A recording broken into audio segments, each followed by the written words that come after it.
Pemirsa, hasil penelitian Badan Riset dan Inovasi Nasional BRIN menemukan air hujan di Jakarta mengandung partikel mikroplastik. Hasil kajian sudah dipublikasikan di jurnal Science Direct pada Januari 2022. Penelitian yang berlangsung selama 12 bulan itu mendeteksi adanya partikel mikroplastik dalam setiap tetes air hujan di Jakarta. Asalnya dari serat sintetis pakaian, debu kendaraan, dan ban, sisa pembakaran sampah plastik, serta degradasi plastik di ruang terbuka. Terpapar mikroplastik dalam jangka waktu panjang bisa menyebabkan peradangan kronis pada saluran napas, sistem pencernaan, gangguan kesuburan, penyakit jantung, bahkan kanker.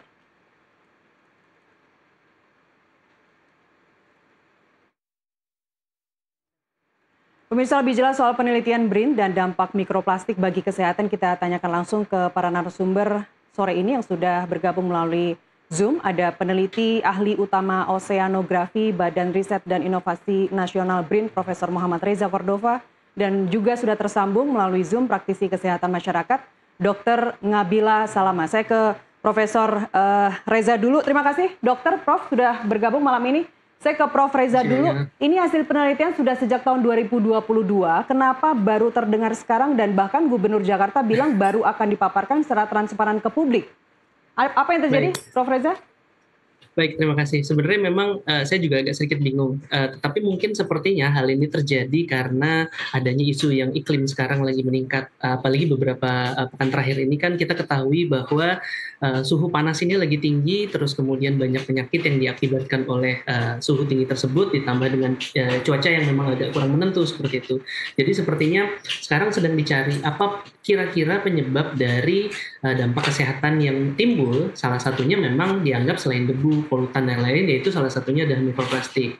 Dan memang sebenarnya pada tahun 2022 tersebut kami sudah menginformasikan ke DLH DKI termasuk ke KLHK pada saat itu, tetapi sepertinya pada saat itu memang karena fokusnya masih ke arah mikroplastik yang ada di air, yang ada di sedimen, yang ada di biota, jadi memang sepertinya mikroplastik yang ada di udara ini relatif dikesampingkan. Dan ternyata sekarang ketika ada kondisi cuaca yang memang agak kurang pas, hal ini menyebabkan isu terkait dengan mikroplastik ini muncul kembali seperti itu. Oke, Dokter Ngabila, saya ingin lempar dulu ke Dokter Ngabila deh. Anda praktisi kesehatan masyarakat, Anda juga Kepala Seksi Surveillance Epidemiologi dan Imunisasi di Dinas Kesehatan Jakarta, betul ya Dok? Hasil penelitian sudah ada sejak 2000. Ya, baik. Ya. Hasil penelitian sudah ada sejak 2022 dan sudah dilaporkan ke dinas, tapi tidak ada follow up-nya. Apa yang terjadi? Ya, tentunya perlu ada pengkajian lebih lanjut. Sebenarnya isu ini kan sudah ada terkait dengan isu lingkungan ya, terutama juga dampak bagaimana galon isi ulang, dan juga sampah-sampah plastik ya, dan juga perlu ada upaya untuk menekan penggunaan plastik ya. Bahkan di Jakarta juga sudah tidak diperkenankan menggunakan plastik. Memang sudah ada upaya-upaya tersebut. Tetapi memang penelitian secara mikrobiologi ataupun biologi molekular, efek secara langsung atau kausatif dari partikulat plastik ataupun mikroplastik pada hujan yang terhirup melalui inhalasi ataupun terminum melalui air hujan tersebut ataupun kontak dengan kulit secara langsung, itu belum ada hubungan kausatif secara langsung. Hanya berdasarkan studi-studi literatur dari negara-negara luar yang sudah ada. Nah, itu mungkin yang perlu ditingkatkan untuk penelitian dalam aspek kesehatan terkait dengan kondisi lokal di Jakarta, di Indonesia, dan juga efeknya terhadap hewan maupun ke manusia. Seperti itu. Prof Reza, berarti penelitian selama 12 bulan kurang, masih harus ada tindak lanjutnya. Apa yang harus dilakukan, Prof? Betul. Baik, sebenarnya kami melakukan penelitian lanjutan terkait dengan hal tersebut ya, setelah kami mempublikasikan tahun 2022 tersebut. Jadi kami melakukan penelitian lanjutan di 18 kota besar dan pesisir yang ada di Indonesia. Tetapi memang penelitiannya baru selesai bulan Juli yang lalu, kami baru selesai kembali dari lab. Tetapi memang kabar buruknya adalah dari seluruh sampel yang ada itu mengindikasikan udara dan kemudian cuaca dan air hujan yang membersihkan udara tersebut itu memang mengandung mikroplastik. Dan memang ke depan nanti kami akan melakukan dampak kira-kira seperti yang tadi disebutkan oleh Dr. Ngabila bahwa nanti kira-kira hubungannya itu apa sih? Karena sampai sekarang kita masih belum tahu dampaknya seperti apa, resiko nyatanya seperti apa. Kemudian setelah kita sudah tahu dampak dan resikonya, kita akan bisa memberikan saran yang memiliki dasar ilmiah terhadap kebijakan untuk pengendalian polusi mikroplastik tersebut Prof, secara tapi nasional. bukankah penelitian internasional, saya juga merujuk ke penelitian Anda di Science Direct, itu bukankah sudah ada beberapa sampel pada mayat manusia yang ditemukan mikroplastik dalam tubuhnya, dalam cairan otaknya sekalipun. Itu Anda melihat masih perlu dilakukan penelitian lebih lanjut. Kenapa tidak menggunakan hasil kajian dari jurnal-jurnal internasional yang sudah ada? Baik, sebenarnya kalau kita mau melakukan hasil penelitian ini, kita bisa saja langsung ke arah sana. Tetapi kan kita butuh kepastian nih. Karena sebelum kita menentukan ambang batasnya, kita harus melakukan uji toksikologinya dulu. Kita harus melihat dampaknya kira-kira ke per masing-masing jaringan seperti apa, ke per masing-masing biota seperti apa, kemudian termasuk nanti ke arah kesehatan. Karena kalau ke arah kesehatan ini penelitiannya tidak sesimpel yang ada di lapangan, ambil sampel udara, ambil sampel air, langsung temukan ini sekian-sekian, tapi memang perlu ada penelitian lanjutan, termasuk nanti harus melihat dari dampak biologi molekulernya seperti apa, kemudian apakah betul memang memberikan dampak tidak hanya sampai iritasi kah, atau sampai batuk kronis kah, atau misalnya katakanlah sampai peradangan kah, atau misalnya katakanlah nanti menyebabkan stres oksidatif sampai tingkat yang mana. Karena setiap paparan, ya setiap resiko dari mikroplastik ini yang masuk ke dalam tubuh, itu resikonya tergantung dari paparannya berapa lama dan durasinya berapa lama. Karena mikroplastik ini kan pencemar fisik. Jadi sebenarnya ketika masuk ke dalam tubuh itu bisa dikeluarkan kembali lewat feses atau lewat urin. Tetapi kita masih belum tahu jumlah yang masuk itu nyatanya berapa banyak, jumlah yang keluar nyatanya berapa banyak, resiko sebenarnya seperti apa. Karena memang ini baru ditemukan, memang betul ada di ASI, ada di plasenta, ada di otak, ada di saluran darah. Tetapi kita memang masih sangat kekurangan alat yang memang sensitif, termasuk sama kayak mikroplastik yang ditemukan di udara ini. Sebenarnya ini fenomena yang cukup lama sebenarnya, tetapi karena dengan adanya sensitivitas alat yang semakin tinggi, hal itu bisa menyebabkan mikroplastik itu terdeteksi dan bisa terkonfirmasi secara ilmiah, termasuk salah satunya di penelitian kami seperti itu. Baik, Dokter Ngabila, ini kalau kita bicara kota besar, 80.000 sampah masuk di Bantar Gebang ya, Bantar Gebang Bekasi setiap hari. 30%-nya adalah sampah-sampah yang masuk golongan anorganik. Upaya daur ulang dari dulu hanya sekedar wacana, Dokter Ngabila. Kalau kita melihat hasil penelitian dari Prof. Reza, kemudian sekarang juga cuaca sedang tidak menentu, banyak sekali anak-anak yang sedang terserang influenza A. Bagaimana ini kita bisa merasa tenang bahwa nanti akan ada penelitian lanjutan, kita harus menunggu tes uji toksikologi berikutnya. Se-urgent apa sebenarnya, Dokter Ngabila? Oke, yang bisa kita lakukan terhadap mikroplastik ini tentunya menghindari paparannya. Ya, karena dia bisa masuk ke dalam tubuh manusia melalui inhalasi, artinya ketika sedang hujan kita diharapkan bisa menggunakan masker medis ya. Dan juga kalau misalnya kita mau menghindari sekalian polusi udara atau partikulat kecil seperti PM2,5, tentunya KN95 dan KF94 itu menjadi lebih baik. Jangan menggunakan masker kain ya. Itu dari segi inhalasi, karena ketika terhirup mikroplastik ini ke paru dan itu kaya akan pembuluh darah, itu bisa menyebar ke otak ya, ke jantung, lalu ke saluran cerna dan lain sebagainya. Yang kedua, bagaimana agar tidak tertelan? Ya tentunya agar tidak tertelan kita tidak boleh meminum air hujan ya, biasanya anak-anak ini. Nah juga menggunakan masker itu menjadi penting tadi, karena bahaya-bahaya kesehatannya tadi kalau masuk ke inhalasi bisa kerusakan jaringan ya secara spesifik di seluruh tubuh, juga dia bisa menyebabkan sesak nafas atau gangguan pernafasan. Ya kalau seandainya tertelan tentunya gangguan pencernaan seperti mual, muntah ataupun diare ya. Dan juga jika terserap ke dalam pembuluh darah tadi, efek jangka panjangnya bisa menyebabkan ada gangguan pada otak ya, terutama juga secara kognitif, lalu kanker ya jangka panjangnya, lalu juga metabolik lain seperti DM, hipertensi seperti itu. Dan juga yang terakhir melalui kulit. Nah artinya ketika hujan kita menggunakan payung dan juga jas hujan serta pakaian yang memang melindungi agar tidak terlalu banyak paparan air hujan yang masuk ke atau kontak dengan kulit kita ya. Jadi dampak kesehatan yang perlu dilihat adalah adanya jangka pendek dan jangka panjang. Jangka pendek itu hitungannya adalah hari, minggu sampai 1 bulan ya. Dia bisa mengalami gangguan pernafasan, gangguan pencernaan ya secara akut ataupun pusing ya, itu juga termasuk, dan juga alergi atau asma dan lain sebagainya itu juga bisa kambuh karena adanya proses peradangan. Tetapi kalau untuk jangka panjang mungkin menahun, nah itu tadi apakah bisa cancer, bisa gangguan metabolik, gangguan hormonal, bahkan ada infertilitas atau Dr. gangguan Nabila? reproduksi, dan juga gangguan DM dan lain sebagainya. Dan ini sangat mungkin overlap dengan kasus ISPA, baik itu secara virus, bakteri, ya maupun juga dampak dari polusi udara, cuaca panas yang ekstrim, itu juga sangat berpengaruh bisa meningkatkan angka ISPA, pneumonia, demam berdarah, dan lain sebagainya. Nah, jadi memang secara kausatif ini belum ada tadi. Ya, kalaupun seandainya ada kematian akibat mikroplastik, itu harus dibuktikan secara otopsi, ya, secara jumlah, kadar, segala macam. Jadi, yang bisa kita lakukan adalah ya preventif seketat-ketatnya dengan tadi yang sudah saya lakukan. Tetapi terlepas dari itu semua, yang bisa kita lakukan untuk mencegah sakit adalah pola hidup bersih sehat setiap hari.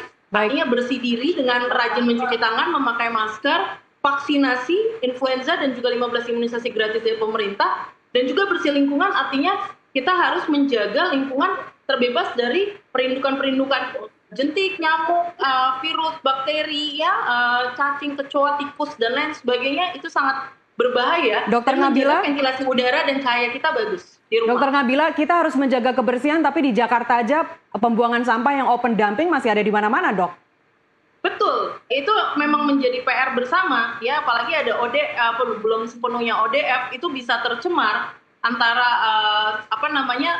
tinja untuk masuk ke dalam tubuh manusia. Oleh karena itu rumah sehat, baik itu ventilasi dan juga cahaya, ventilasi cahaya dan ventilasi udara, dan juga jamban sehat, itu harus sangat kita optimalkan agar masyarakat tidak terkena penyakit-penyakit yang secara akut dan kronis. Baik.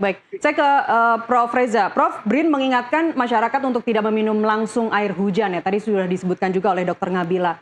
Harus ada filtrasi berlapis. Ini bagaimana air hujan yang mengandung mikroplastik tadi, kalau kita bicara daerah Jakarta saja, masuk ke serapan air. Misalnya bagi mereka yang menggunakan pompa tanah atau PDAM sekalipun. Bagaimana dampaknya? Baik, sebenarnya kalau secara dampak tadi sudah dijabarkan sama Dr. Nabila terkait dengan dampak kesehatan dari mikroplastik itu sendiri. Tetapi yang jelas ketika mikroplastik ini yang ada di udara kemudian dibersihkan dalam tanda petik oleh air hujan, dia memang akan bisa kemungkinan masuk ke dalam saluran air yang ada di tanah gitu, saluran air sumur. Kenapa? Semakin besar pori-pori dari tanahnya itu akan mempercepat kemungkinan mikroplastik atau bahkan polutan yang lain itu untuk masuk ke saluran saluran air sumur. Nah, sayangnya memang berdasarkan dari hasil kajian penelitian kami dari lanjutan setelah dari air hujan tersebut memang mendapatkan data bahwa mikroplastik itu juga ditemukan pada air sumur, tapi terutama air sumur yang dangkal, yang kedalaman antara 5-10 meter. Nah, kami memang masih belum menemukan ini sebabnya apakah memang betul-betul masuk melalui infiltrasi dari tanah tadi atau melalui udara yang ada atau melalui katakanlah celah dari sumur tersebut yang masuk ke dalam air. Jadi kami masih mencari sumbernya yang asli. Tetapi yang jelas mikroplastik tersebut sudah ditemukan di air tanah dan memang kita tidak boleh langsung meminum air tanah atau air hujan tadi, harus difilter atau minimal direbus dulu seperti itu. Direbus sampai mendidih. Bagaimana yang air pump, Dok? Apakah itu sudah melewati filtrasi? Air pump juga sebenarnya sebagian sudah ada, tetapi kita harus lihat dulu contohnya kalau misalnya yang ada di Jakarta itu air bakunya berasal dari Sungai Citarum. Nah, kabar buruknya berikutnya, mohon maaf saya membawa kabar buruk lagi, air yang ada di Citarum itu sendiri juga secara air baku sudah mengandung mikroplastik yang cukup banyak, walaupun memang secara proporsi belum sebanyak yang ada katakanlah di Sungai Bekasi atau misalnya katakanlah Sungai Dadap, tetapi memang ini sudah menjadi indikasi bahwa segala sesuatu yang ada di Indonesia, air tanah, air pesisir, air laut, kemudian air tawar, termasuk sekarang di udara itu sudah mengandung mikroplastik. Dan sebenarnya kayak tadi disebutkan di awal kan, ini asalnya adalah dari sampah plastik besar, terutama yang dari open dumping, kemudian dari pembakaran terbuka. Kita harus menghentikan itu dulu sampai pengaruh dari mikroplastik ini kita bisa temukan aslinya seperti apa, dan kemudian seperti yang tadi disebutkan oleh Dr. Nabila, kita harus preventif dulu sekarang karena polutannya sudah ada di mana-mana. Ya, Prof. Reza, bagaimana dengan produk-produk yang hasil daur ulang, hasil recycle dari plastik?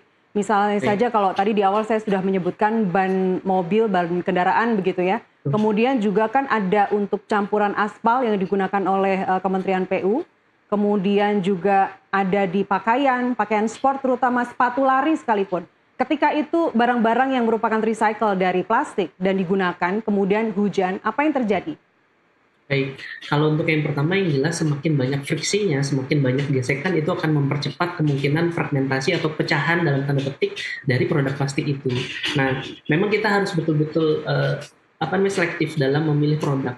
Kalau banyak produk sekarang mungkin yang murah, tetapi kualitasnya akhirnya mengakibatkan dia itu lebih mudah untuk lepas. Sama seperti pakaian, kemudian tadi sudah disebutkan ada sepatu yang lebih gampang lepas, seperti itu. Mohon maaf, Tapi Prof. Reza. Ini Ya, saya rasa penting halo. karena ini menyangkut gaya hidup anak Jakarta sekarang, Betul. anak muda Jakarta sekarang. memang- Berbagai merek sport misalnya itu bukan yang justru yang murah-murah harganya. Sepatu lari pun juga yang murah, bukan yang murah-murah. Pertanyaan saya adalah ketika kita menggunakan produk-produk yang tidak murah itu karena kita cinta lingkungan, menggunakan bahan-bahan yang recycle atau daur ulang plastik, tapi kemudian kena hujan, apakah langsung berdampak ke oke. kulit misalnya? Baik, kalau untuk dampaknya ke kulit itu dampaknya jangka panjang. Tapi yang jelas itu potensi keburukan dari mikroplastik itu semakin terlihat. Semakin kecil ukuran mikroplastik akan kemungkinan masuk ke dalam pori-pori badan. Gitu, pori-pori kulit maksud kami. Tetapi sekarang semakin kecil ukuran mikroplastik, kemungkinan memang trennya proporsinya akan semakin tinggi. Kenapa? Karena kita semakin banyak produk plastik yang kita gunakan, apalagi yang kita kayak tadi gaya anak muda zaman sekarang. Kebetulan saya juga senang lari. Dan memang salah satu yang ditemukan pada saat di trek lari itu yang paling banyak adalah outsole dari sepatu tersebut gitu. Nah kalau misalnya memang kita melihat itu, alangkah baiknya kita ambil sampahnya itu, alangkah baiknya kemudian kita buang ke tempat yang sampah atau kita bawa ke bank sampah, ke TPS 3R yang sudah disediakan oleh pemerintah. Itu akan jadi jauh lebih baik daripada kita melepaskannya begitu saja, langsung terpapar sinar matahari dan akan menjadi sumber mikroplastik secara langsung yang ada di lingkungan. Jadi Dokter Ngabila, apakah mulai sekarang kita harus menghindari produk-produk baik itu pakaian ataupun benda apapun yang berasal dari recycling atau daur ulang plastik? Jadi apa sarannya, Dok? Ya, tentunya sarannya yang pertama masyarakat tidak menambah sampah plastik. Ya, hentikan penggunaan plastik lebih lanjut. Dan yang kedua, memang lebih bijak dalam memilih produk-produk yang sebaiknya diutamakan yang ramah lingkungan. Karena Dokter Ngabila. Oke, nanti kita coba perbaiki komunikasi dengan Dokter Ngabila. Melanjutkan pertanyaan saya tadi ke Dokter Ngabila, Prof. Reza. Partikel mikroplastik yang terkandung di produk-produk entah tadi pakaian atau sepatu, itu kan akhirnya langsung terurai ya, Prof. Langsung kayak tadi Anda mencontohkan friksi dari ban begitu ya. Itu kan berarti partikel-partikel mikroplastiknya akan kemudian terurai, akan terlepas. Betul, ya memang betul sekali. Sebenarnya kami juga di penelitian kami tidak menyangka akan menemukan partikel yang berasal dari ban ban kendaraan seperti itu, karena kami mengambil sampel itu di ketinggian 28 meter di pesisir utara Jakarta. Yang kami pikir itu tidak akan sampai ke sana, tetapi faktanya memang ditemukan ada di sana. Jadi memang ini friksinya semakin lama semakin kencang, atau misalnya katakanlah ketika kendaraan ini dibawa sangat kencang kemudian rem mendadak, itu akan lebih mempercepat kemungkinan partikel-partikel halus dari plastik ini akan semakin mudah lepas gitu. Nah di sisi lain kita ketahui bahwa kalau misalnya di jalur tol atau misalnya bahkan di jalur lari, tentunya akan lebih banyak yang ada di jalanan untuk kendaraan, kemungkinan mikroplastik akan lepas dibandingkan dengan yang ada di sepatu. Yang ada di sepatu juga memang mungkin akan kemungkinan akan lebih cepat lepas, kemudian termasuk dari pakaian yang memang berasal katakanlah dari polyester atau misalnya dari nylon. Tetapi kita memang harus menahan itu. Kalau misalnya memang kita harus lihat dia gampang sekali untuk lepas, akan lebih baik untuk menggantinya ke produk yang baru. Tapi bukan berarti kita harus fast fashion ya, karena kalau misalnya fast fashion kan sekali pakai atau 2 kali pakai langsung kita ganti, itu lebih baik tidak dipakai seperti itu gitu. Oke, jadi hasil penelitian Anda ini akibat gaya hidup masyarakat yang plastik sudah menjadi bagian dari kehidupan sehari-hari masyarakat kita, atau ini sebenarnya lebih besar dampaknya dari aktivitas industri? Betul, yang jelas plastik itu kan sebagian besar, terutama mikroplastik ini berasal dari plastik yang ukurannya besar. Karena plastik ini kan, mikroplastik ini ada 2 sumber. Yang pertama adalah yang sedemikian rupa diciptakan dari awal ukurannya kecil, atau yang kedua memang yang dari ukurannya besar, kemudian terpapar sinar matahari, terpapar UV, panas yang tinggi, akibatnya ini menjadi mikroplastik. Nah sumbernya mikroplastik yang kedua ini itu jauh lebih banyak, sekitar 80%. Tetapi tidak kebanyakan memang tidak serta-merta ya memang kita harus lebih bijak sih, karena memang yang kami temukan di lapangan itu sebagian besar berkorelasinya mikroplastik itu adalah dari plastik sekali pakai yang kita pakai sehari-hari, dari plastik sachet, dari kantong kresek, dari botol air minum kemasan, gelas air kemasan, untuk rokok, puntung rokok termasuk salah satunya, itu adalah menjadi sumber utama dari mikroplastik. Sedangkan kalau yang dikatakan tadi sebelumnya untuk pakaian, kemudian sol sepatu, itu adalah yang bisa dipakai sebenarnya berulang-ulang. Tetapi memang balik lagi, ada kualitasnya yang tidak terlalu bagus dan itu menjadi sumber mikroplastik. Baik. Dan terkait dengan tekstil itu sendiri, kita harus perhatikan kecepatan dari penggunaan mesin cuci. Semakin tinggi perputaran mesin cucinya, itu akan lebih mempermudah mikroplastik itu untuk lepas. Karena memang struktur dari microfiber itu seperti itu, semakin banyak friksinya, semakin mudah untuk lepas. Jadi kita harus berhati-hati dalam penggunaan mesin cuci itu juga. Baik, saya ke dokter Nabila. Dok, tadi yang sudah disampaikan oleh Prof. Reza, sosialisasinya selama ini apakah dari Dinas Kesehatan Jakarta itu sudah semakin masif tentang penggunaan plastik? Iya, tentunya tadi ya, kita memang harus menghindari termasuk tadi penggunaan plastik, sampah plastik, pembakaran daripada sampah ya, terutama sampah plastik itu juga harus hati-hati, dan juga tentunya kita melakukan campaign untuk pola hidup sehat, salah satunya juga dengan menggunakan kemasan yang ramah lingkungan seperti itu, dan sama sekali tidak menggunakan plastik kembali seperti itu, karena juga efek yang ditimbulkan jika kita sering mengkonsumsi plastik, yang ditimbulkan juga ketika kita sering mengkonsumsi plastik juga itu sangat berbahaya sekali ya. Maksudnya sering mengkonsumsi plastik gimana, Dok? Iya, maksudnya sering mengkonsumsi barang-barang yang bisa terkontaminasi plastik. Maksud Anda air mineral atau makanan yang di plastik? Ya, air mineral ya, termasuk juga galon ya, seperti itu. Itu memang dampaknya bisa ke kesehatan secara akut dan juga kronis seperti itu. Jadi Anda nggak sarankan kita minum dari air galon sekalipun? Ya, itu juga termasuk yang harus diperhatikan karena ada isu lain kan, seperti BPA. Itu juga memiliki efek yang sama terhadap kesehatan seperti mikroplastik. Jadi saran Anda kita pakai air tanah atau air pump kemudian dimasak sampai mendidih, itu kuncinya? Menghindari penggunaan galon isi ulang yang sudah berkali-kali pakai ya, bahkan termasuk lebih dari 10 kali, dan menghindari memakai air isi ulang yang di depot yang tidak mendapatkan izin dari BPOM dan tidak memiliki sertifikat layak higien sehat. Dokter Nabila,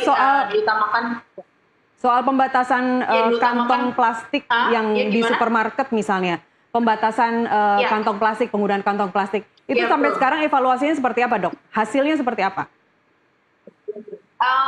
Tentunya ini sudah diberlakukan di semua merchant di Jakarta ya, tetapi memang masih ada di pasar ya, di pedagang kelontongan ya, dan juga di banyak UMKM juga masih menggunakan plastik ya. Nah, kami bisa mengimbau di institusi jajaran Pemda terutama ya, misalnya seperti di puskesmas, di rumah sakit, itu sudah menggunakan kemasan yang tidak menggunakan plastik ya, seperti misalnya menggunakan yang berbahan kertas dan lain sebagainya seperti itu. Baik, tapi hasil evaluasi ada ya, Dok? Dan evaluasinya. Ada ya? Di Dinas DKI ada ya? Iya, tentunya mengimbau kepada puskesmas, kepada rumah sakit untuk menggunakan untuk membungkus obat dan lain sebagainya itu dengan menggunakan yang berbahan daripada kertas, tidak menggunakan plastik. Baik, Prof. Reza, di penelitian Anda juga banyak disebutkan ya, Prof, selain mikroplastik itu banyak bakteri-bakteri, banyak polutan lainnya yang ada dalam air hujan. Ini hanya terbatas penelitian Anda di Jakarta atau sebenarnya itu juga misalnya daerah rumah Anda di Bogor, di Bekasi, hasilnya seperti apa? Baik, sebenarnya kalau kita lihat fenomena terkait dengan polutan yang ada di udara, termasuk salah satunya mikroplastik ini, itu terjadi di seluruh bagian dunia, termasuk yang ada di seluruh Indonesia gitu. Nah, tapi kalau di Indonesia sendiri, sistem cuaca dengan iklim dan anginnya itu dia cenderung regional. Jadi yang ada di Jakarta, sebenarnya kita tidak bisa hanya berbicara, ini loh masalah di Jakarta, tetapi ini adalah masalah Jabodetabek plus daerah yang ada di sekitar, termasuk yang ada di Banten atau yang ada di Jawa Barat, karena ini udaranya itu berputar. Nah, kondisinya ini ketika saya bisa bilang ini secara general, kondisi yang terjadi di Jakarta itu adalah kondisi yang sama yang akan terjadi di Jabodetabek. Kenapa? Karena ini saling bertukar polutan satu sama lain. Dari Bogor bertukar ke Jakarta, dari Jakarta bertukar Bekasi, dari Bekasi ke Tangerang, dan sebaliknya seperti itu. Jadi memang kita harus betul-betul aware. Kita nggak bisa membicarakan atau pengelolaan terkait isu ini hanya di Jakarta saja, tetapi memang kita harus berbicara terkoordinasi lengkap yang ada di Jakarta, Jawa Barat, dan juga yang ada di Banten. Meskipun sampel yang Anda ambil itu di Jakarta Utara ya, hanya di Jakarta Utara. Betul. Baik. Hanya di Jakarta Utara. Artinya kalau kita mau berupaya melakukan langkah-langkah preventif itu tidak bisa parsial hanya Jakarta atau Jabodetabek saja, tapi semua daerah harus pengelolaan sampahnya, pembatasan pemakaian kantong plastik itu harus semua, tidak bisa parsial. Betul, itu saya sangat setuju sekali dengan itu, karena di Indonesia itu ada namanya wilayah ekoregional, jadi region secara ekologi. Yang paling mudah aja kita berbicaranya tentang wilayah Teluk Pesisir Jakarta saja. Kita tidak bisa berbicara pengelolaan yang masif yang sudah dilakukan oleh Pemprov DKI, tetapi juga harus dilakukan juga oleh Pemda Depok, Kabupaten Bogor, Kabupaten Tangerang, Kota Tangerang, dan lain-lain. Karena kita tidak bisa berbicara hanya dari satu administratif saja, tetapi memang harus betul-betul full terkoordinasi, karena tanpa adanya itu kita tidak akan bisa meminimalisir atau bahkan menghilangkan dampak dari polusi yang ada, termasuk dari dampak plastik dan mikroplastik ini. Itu. Dokter Ngabila, kalau kita bicara Jakarta, seperti gambar yang berulang kali kita putar sebagai insight bahwa open dumping masih terjadi di mana-mana di Jakarta, begitu saja sampah dibuang, terpapar, risih lihatnya. Selain itu juga dampaknya juga tadi dokter sudah menyampaikan berbagai penyakit mengintai. Tapi satu lagi dok, ada upaya untuk memilah-milah sampah. Tapi kemudian yang banyak terjadi di komplek-komplek itu sampahnya sudah dipilah-pilah, tempat sampahnya udah beda berlainan warnanya. Tapi kemudian dibuangnya di Bantar Gebang juga jadi satu dok. Jadi artinya percuma dong memilah-milah sampah. Itu program gimana kabarnya dokter Ngabila? Ya itu harus segera dilakukan sinkronisasi ya. Karena ini kan juga lintas wilayah ya, dan juga agar benar-benar efektif, karena kan sekarang udah banyak tuh inovasinya bagaimana misalnya menukar sampah plastik menjadi uang dan lain sebagainya, itu sudah banyak kita temui, dan harusnya ini menjadi suatu habit dan dilakukan pembiasaan, bahkan edukasinya sejak anak-anak kecil, bahkan dari PAUD gitu. Nah ini yang harus digalakkan, bagaimana edukasi preventif dan juga pengelolaannya serta sinkronisasinya ya, seperti itu. Harus terus ditingkatkan menurut saya, karena ini lintas program, lintas wilayah, dan jangan sampai ya tadi yang terjadi adalah justru malah sia-sia ya melakukan pemilahan seperti itu. Oke, selain pemilahan sampah, Prof. Reza, apa saran Anda berikutnya? Sebenarnya kalau misalnya itu adalah yang paling awal tuh kalau untuk pemilihan sampah. Yang jelas pertama sesuai tadi pesan, jangan bakar sampah sembarangan. Kemudian yang kedua, kita tidak bisa, pembakaran sampah ini kan terjadi karena sistem pengelolaan sampah kita yang ada di Indonesia ya, kita harus sadari itu masih belum optimal. Sistem penjemputan sampah yang ada di Indonesia itu belum seperti seluruhnya Jakarta yang lebih dari 95%. Di tempat saya tinggal pun di Kota Bogor itu masih kurang dari 70%. Di kabupaten bahkan lebih kecil lagi. Di Depok juga sama. Di Kabupaten Tangerang pun sama. Nah kalau misalnya ini bisa dilakukan dari sistem penjemputan sampahnya minimal, itu akan jadi jauh lebih mengurangi kebocoran sampah yang bocor ke lingkungan. Nah ketika sudah datang dijemput pun tidak hanya dilepaskan begitu saja seperti yang tadi disebutkan untuk open dumping, tetapi memang betul-betul harus dari fully sanitary landfill. Kalau misalnya tidak, ya tidak akan bisa. Termasuk dari yang sekarang disarankan oleh pemerintah bahwa akan ada pengelolaan sampah menjadi energi listrik, insenerator yang kemudian tertata, dan kemudian yang paling penting ya tentu saja kita betul-betul harus mengurangi sampah plastik ini dari sumbernya, yaitu dari kita, dari rumah, dari hotel, dari kantor, dari industri, dan lain-lain. Ya kalau kita bicara Jakarta ada dokter. Itu kita tidak akan bisa berbuat apapun. Dan di sisi lain, betul. Kalau misalnya dalam hal ini kita juga nggak bisa berbicara parsial. Kalau misalnya kayak gitu, jadi pemerintah ada, industri ada, dan juga masyarakatnya juga harus berperan seperti itu. Ya, kita butuhkan nggak ada ego sektoral, nggak ada tadi penanganan parsial. Tidak hanya DKI Jakarta saja, Bekasi saja. Baik, sayang sekali kita harus mengakhiri dialog ini. Prof. Reza, Dr. Ngabila, terima kasih telah berbagi insight. Semoga banyak masyarakat yang melihat dialog ini dan bisa mengambil manfaatnya. Terima kasih, selamat malam sekali lagi. Selamat malam, terima kasih. Pemirsa NTV Prime, saya akan kembali usai jeda berikut, tetaplah bersama kami.